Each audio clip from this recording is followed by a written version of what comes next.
Let me tell you what it's like when you walk into a Head Start classroom. It is a fun place. What you will see is children engaged in activities with adults right down at their level, talking with them, laughing with them, encouraging them in purposeful play. The environments are rich. They're set up with all kinds of things for children to explore so that even when they aren't interacting with an adult, they're learning.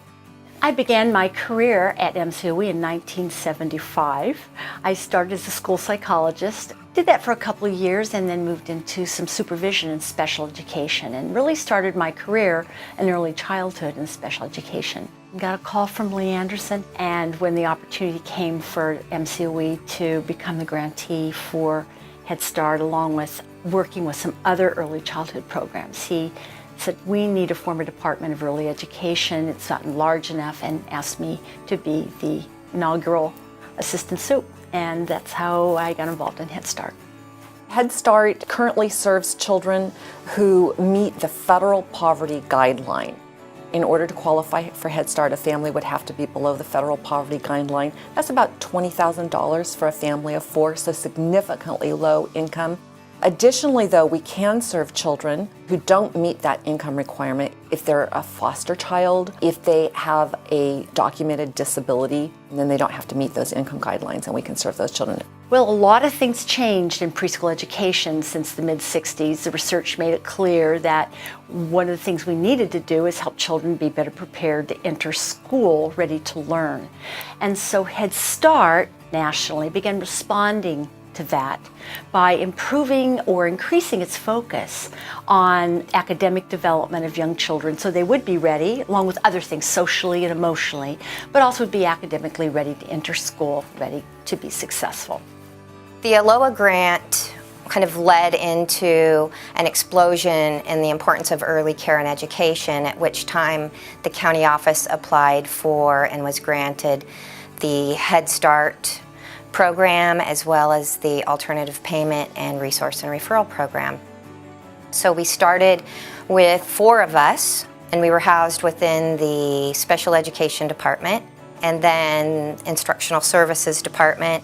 Then with the inclusion of Head Start with over 200 employees and the resource and referral and alternative payment program, which was about 45 additional people, we became a very large department in 2005. So that was the birth of the early education department. Well, one of the major struggles we had is that the facilities had deteriorated significantly and they needed to be completely overhauled. The equipment was not up to the standard we felt it should be for young children, and so we really didn't have much to start with. So it really took us a good 9 months before we could really open classrooms that we knew would do justice to education of young children. Head Start currently serves 1,209 children, and about 931 of those are preschool age, so 3 to 5-year-olds, and the rest are infants and toddlers, 0s, 1s, and 2s. Head Start is in about 18 sites, centers throughout the county. Every community has either Head Start or Early Head Start. Some have both. And our most recently added option with the family childcare homes exists in 7 of our communities, with plans to expand to every single community in Merced County. Head Start, of course, has a very strong academic program. We have center-based option where children come to an actual preschool type center or an infant toddler center for either part day or full day. We also have a home-based option where children receive an hour-and-a-half visit from a teacher in their home, in addition to 2 opportunities each month to gather together with other children and families for an educational and social experience. We made an enormous commitment to finding the very best staff.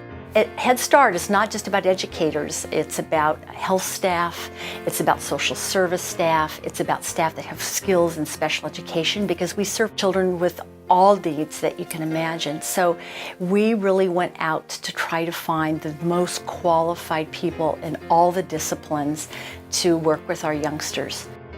What really sets Head Start apart from other programs is the additional services that are provided to families. So many of our Head Start families have significant barriers, some that might seem insurpassable to other people. They might have issues with needing emergency food. Head Start provides it.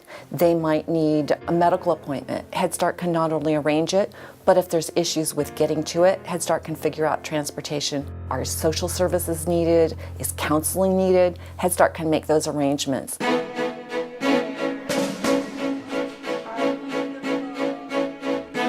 Merced County Office of Education's Head Start program provides that nurturing environment, the caring relationships that are so critical for children's cognitive, intellectual, social, emotional development that, as I said, really pays dividends forward in how they ultimately come out as young learners and their successful experiences in school. We have gardens at every single one of our centers, and our children get to taste the food there, and they learn to try and like things that they might not have tried and liked before. We also purchase as much as possible local produce and serve that in our meals. I'm enormously grateful for the risk that Lee Anderson took. I think we cannot underestimate. This is a very public program, and failure was not going to be an option. I'm just enormously grateful that he took that risk for children and families in our community, and that Steve Gomes has perpetuated support for this program. One of the things that I'm most proud about our Head Start program is our adherence to a system called positive behavior support. We are a mentor program for the Center for Social Emotional Foundations for Learning, and heavy and routine training for our teachers and for our parents on a system of providing children with a real solid, positive, emotional foundation, which is required for learning and to be successful operating in groups and so forth. So I really feel that that sets our program apart as one that can really respond to children's needs at all levels. Time and again, research has borne out that children who go through Head Start have impact that is measurable for years afterwards. I was in a classroom with an 18-month-old holding up little plastic letters that they were putting in their Play-Doh. I came to understand that he was saying, "This is C for Colton," and that this little 18-month-old had already figured out the first letter of his name. It's a beautiful example of a first step for literacy, and it's what many of our 4-year-olds are experiencing if they don't come to us until they're 4. I don't want a puzzle in a classroom that doesn't have all of its pieces. And I want parents to come in and look about and see that we're going to provide their youngster with the very best experience. And we've not forgotten that. Head Start has over 250 employees. I'm really proud of our Head Start management team and also a mid-level and lower-level supervisory team that is very well educated and very well trained. They're really providing the support to our direct service staff to get out there and really be all that they can be for our families. Head Start provides the opportunity for all children to be successful, to gain their optimal physical, social, and emotional health, to develop those social skills that are so important for success in school, in later life, and in the larger community. I want to thank our Head Start staff from the bottom of my heart for the work that they do to make our program the success that it is, and for all of the help that you provide the children and their families in this work that we do. Thank you. We're excited to be celebrating our 10th anniversary as MCOE Head Start. We've made a lot of progress over those 10 years to the point where we can be really proud about what's offered in the classrooms and the services that the children and the families are receiving. It's due to the hard work of all of our staff at every level, managers, supervisors, direct services staff, whether they be behind the scenes or out front, all are really giving their all. They believe in the mission, and I can't wait to see what they're going to accomplish.